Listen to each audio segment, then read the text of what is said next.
നടൻ സിദ്ദിഖിനെതിരെ Kochi city police കമ്മീഷണർക്ക് പരാതി. വൈറ്റില സ്വദേശി അജികുമാറാണ് പരാതി നൽകിയത്. സിറ്റി പോലീസ് കമ്മീഷണർക്ക് നിലവിൽ 2 പരാതികളാണ് ലഭിച്ചിരിക്കുന്നത്. രേഷ്മ ബാബു ചേരുന്നു. രേഷ്മ, കൂടുതൽ വിശദാംശങ്ങൾ.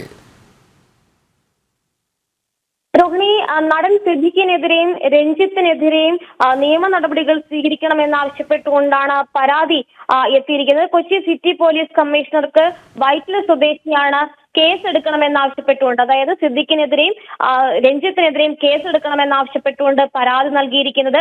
ബംഗാളി നടിയുടെ പരാതിയിൽ സംവിധായകൻ രഞ്ജിത്തിനെതിരെ കേസെടുക്കണം. ഒപ്പം തന്നെ രേവതി സമ്പത്തിന്റെ പരാതിയിൽ നടൻ സിദ്ദിഖിനെതിരെയും കേസെടുക്കണമെന്നുള്ളതാണ് പരാതിയിൽ പറയുന്നത്. പോക്സോ വകുപ്പടക്കം ചുമത്തുവാൻ തക്ക രീതിയിലുള്ള കാര്യങ്ങൾ പരിശോധിക്കണമെന്നും ഈ പരാതിയിൽ പരാതിക്കാരൻ ഉന്നയിക്കുകയും ചെയ്തിട്ടുണ്ട്. എന്തായാലും നിലവിൽ ഇരുവരും തങ്ങളുടെ സ്ഥാനങ്ങൾ രാജിവെച്ച ഒരു സാഹചര്യത്തിൽ തന്നെയാണ് പലയിടങ്ങളിലും കേസെടുക്കണമെന്നാവശ്യപ്പെട്ടുകൊണ്ട്, ഇരുവർക്കുമെതിരെ കേസെടുക്കണമെന്നാവശ്യപ്പെട്ടുകൊണ്ട് ഉന്നത പോലീസ് ഉദ്യോഗസ്ഥർക്ക് പരാതി ലഭിക്കുന്നത്. എന്തായാലും ഇക്കാര്യത്തിൽ അവർ പോലീസ് സ്വീകരിക്കുന്ന നിയമ നടപടികൾ നിർണായകമാണ്. എന്തായാലും നിലവിൽ വൈറ്റില സ്വദേശിയാണ് നടൻ സിദ്ദിഖിനെതിരെയും സംവിധായകൻ രഞ്ജിത്തിനെതിരെയും കേസെടുക്കണമെന്നാവശ്യപ്പെട്ടുകൊണ്ട് രേഖാമൂലം കൊച്ചി സിറ്റി പോലീസ് കമ്മീഷണർക്ക് പരാതി നൽകിയിരിക്കുന്നത്.